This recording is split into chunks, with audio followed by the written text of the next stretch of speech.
Et j'ai des amis qui n'ont rien. Oui, qui n'ont rien. Ils ont gagné beaucoup d'argent, mais ils n'ont rien. Donc si vous voulez courir après des objets brillants comme le marché boursier et tout ça, vous pouvez devenir riche là-bas. C'est vraiment facile de s'enrichir ici. C'est vraiment dur ici.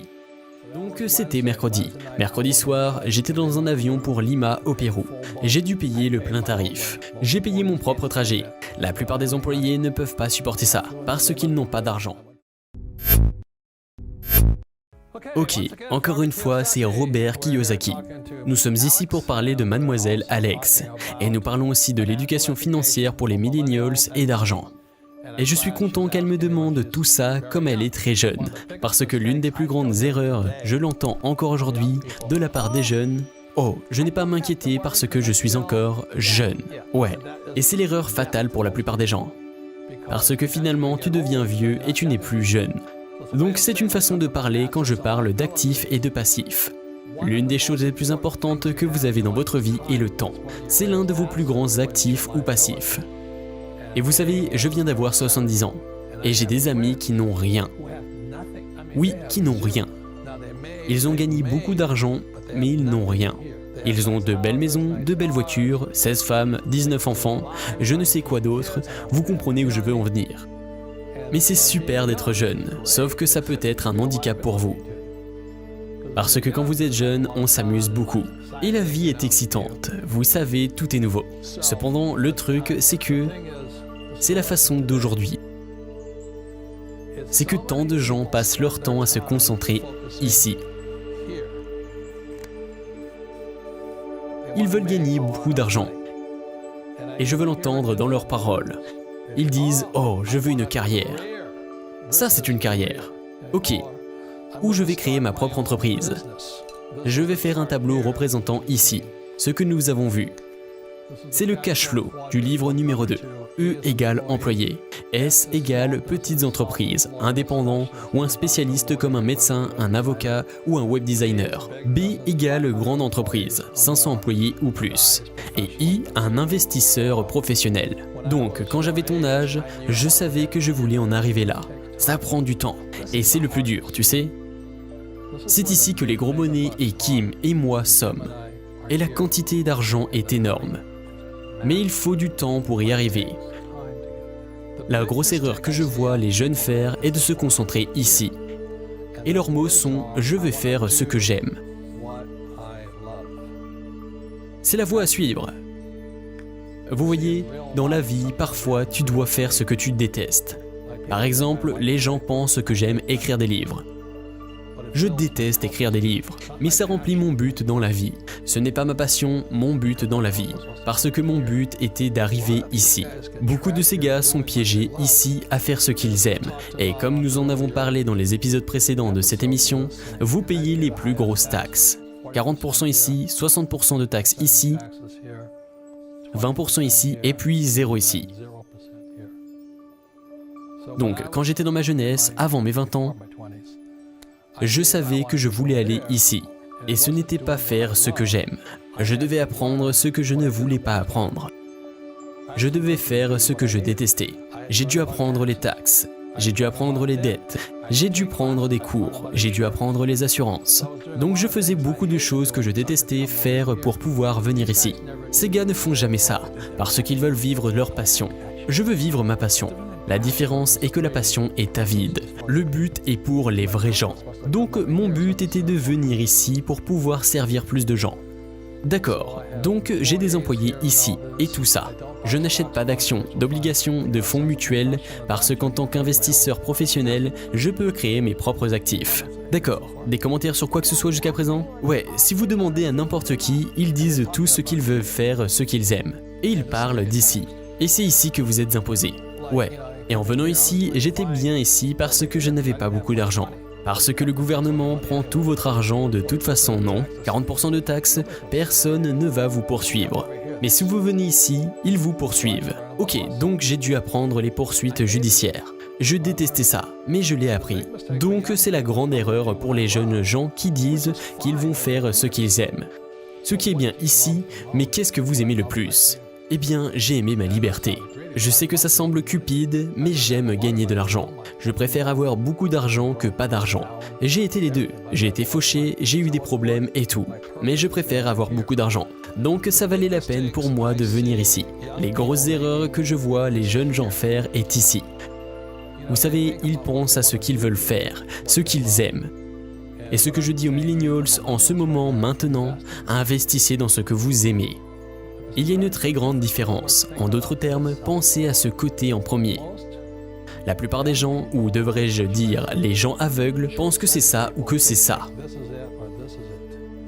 Mais c'est celui-là. Donc quand j'avais votre âge, je connaissais les actifs que je voulais acquérir. Les personnes les plus riches possèdent des entreprises. Ici, ces gars sont des petites entreprises, indépendants. Vous êtes indépendant si vous ne pouvez pas arrêter de travailler. J'ai arrêté de travailler il y a des années parce que j'ai des entreprises. Une très grande différence. C'était douloureux mais j'y suis arrivé. Donc le numéro 1 c'est l'entreprise. Donc quand j'avais 20 ans, je savais que j'allais faire tout ce qu'il fallait. L'école, les études, apprendre les taxes, les dettes, les assurances, la comptabilité, les poursuites judiciaires et tout ça, à travers les affaires. Ensuite l'immobilier. J'adore l'immobilier, mais la plupart des gens ne peuvent pas faire ce que je fais parce qu'ils n'ont pas d'entreprise. C'est un cercle vicieux. Ils n'ont pas assez d'argent pour venir ici. Ta mère vient de faire ce changement parce qu'elle utilise l'argent des autres. Ouais. Donc la raison pour laquelle je gagne plus d'argent est parce que ce n'est pas ce que j'aime faire. Je fais parfois ce que je déteste pour que je puisse avoir les actifs que j'aime. J'aime avoir une entreprise. Tu sais, si je n'avais pas d'entreprise, je ne serais pas là. Darren ne serait pas là. Je n'aurais pas de PDG et de président. Je n'aurais pas de comptable. Je n'aurais pas d'avocat. Donc l'entreprise me permet d'avoir le style de vie que je veux. Et puis j'investis dans l'immobilier. Je ne suis jamais passé devant un terrain ou un bâtiment que je n'ai pas aimé. Et ensuite, ce dans quoi la plupart des gens investissent à partir de là, c'est dans le papier. Et c'est bien, ce sont des actions, des obligations, les fonds communs de placement, les épargnes, les ETF. Pas mon jeu. Je n'aime pas ça. En fait, je déteste ça. Mais ces gens-là, c'est parfait pour eux d'avoir du papier, des actions, des obligations, des fonds communs de placement, ETF et tout ça. Parce qu'ils sont concentrés ici. Ils veulent faire ce qu'ils aiment. Ils veulent gravir les échelons. Ils veulent leur carrière. Ils veulent ça. Je vais devenir président. Vous savez. Ce n'est pas ce que je voulais. Je voulais être une star du foot. Mais c'est pour la classe moyenne ici. C'est bien, vous pouvez devenir riche ici aussi. Mais je n'aime pas ça. Ce n'est pas excitant pour moi. Et puis le dernier sont les produits de base. Il y a 4 bases. Il y a beaucoup de matières premières, comme la nourriture. Les agriculteurs s'enrichissent, ils fournissent de la nourriture, ce qui est bien. J'investis dans la nourriture. J'investis dans des fermes d'avocats qui fournissent de la nourriture. Le pétrole, l'or, l'argent. J'aime ces choses. J'aime les avocats. Ok? J'adore les avocats. Ouais, je sais. Donc, je fais ce que j'aime.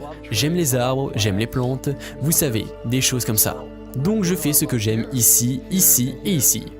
Je n'aime pas les actions, les obligations, les fonds communs de placement, les ETF, les 401K et les IRA. Ça ne m'excite pas. Vous voyez, ceci m'excite. Donc, j'investis dans ce que j'aime plutôt que de faire ce que j'aime. Et ces gars font ce qu'ils aiment, mais la plupart d'entre eux n'arrivent jamais jusqu'ici.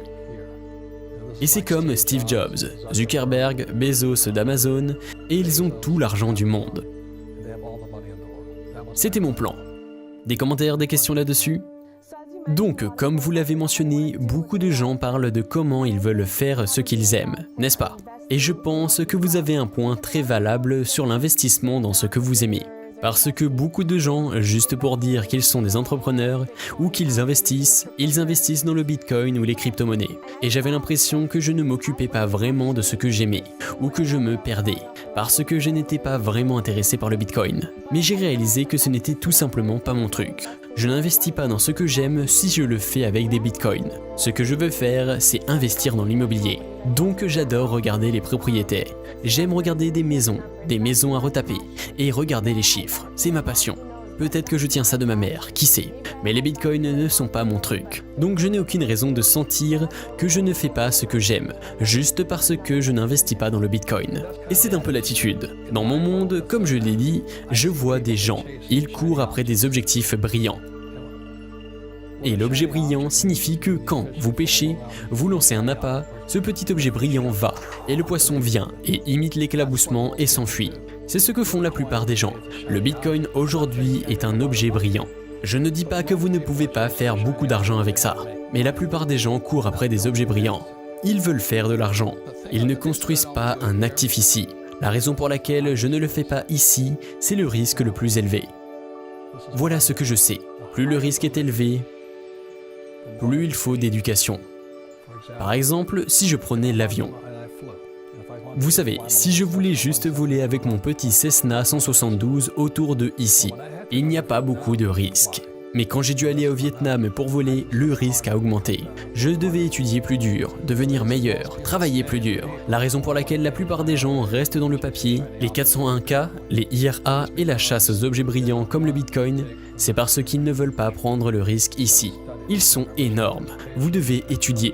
C'est pourquoi nous avons nos livres Rich Dad Education et Rich Dad Coaching. Vous êtes tous autorisés à prendre cours si vous venez ici. Il ne faut aucune intelligence pour être ici. Il ne faut pas être intelligent pour acheter des bitcoins. Je veux dire, j'ai 4 bitcoins. Non, 5 bitcoins. Ça ne prend pas. Vous savez, je n'ai rien à faire. Ici, je dois en savoir beaucoup.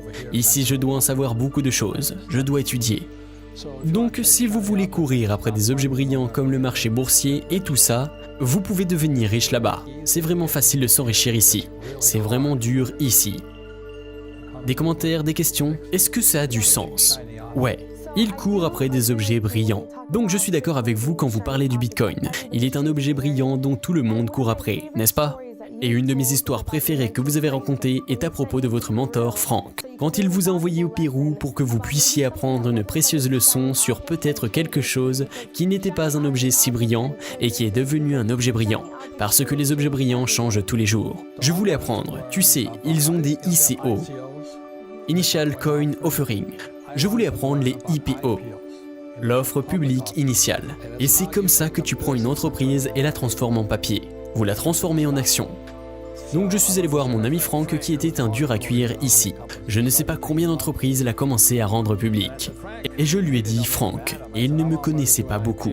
Et j'ai dit que je voulais apprendre à faire une IPO. Et il a dit oui, toi et tous les autres.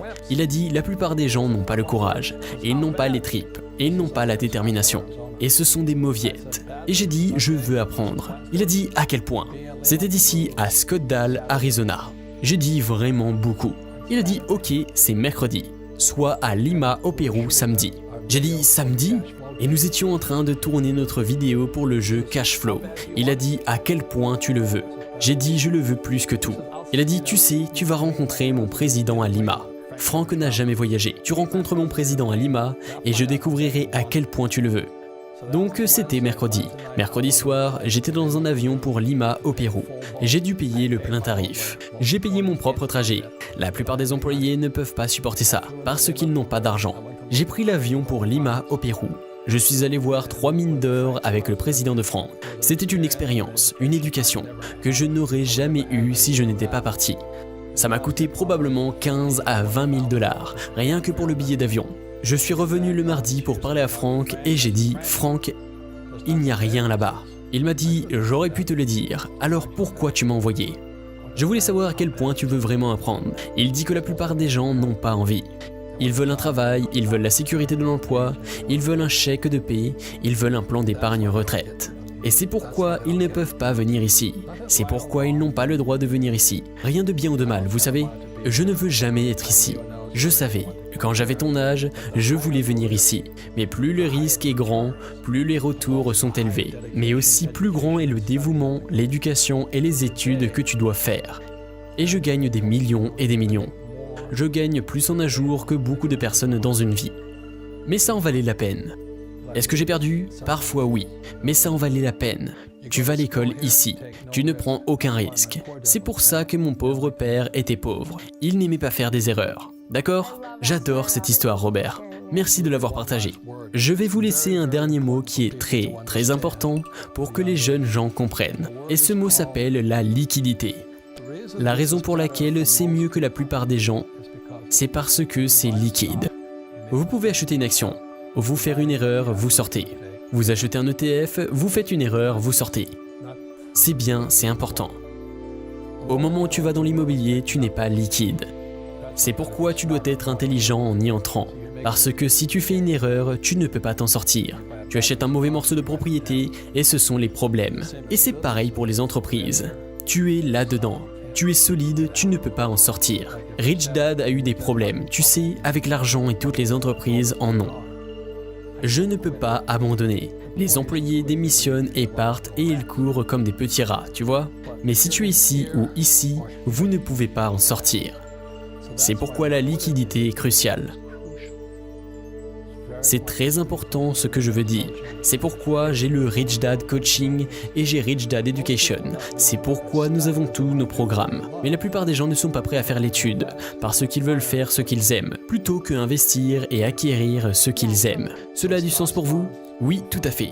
Des actions, obligations, fonds communs de placement, ETF, épargne, c'est bon parce que c'est liquide. Tu peux faire une erreur et en sortir. Ces trucs-là, c'est dur d'en sortir, y compris l'or. Il est difficile de sortir de l'or parfois. L'or est plus liquide que ça. Le pétrole est dur à en sortir.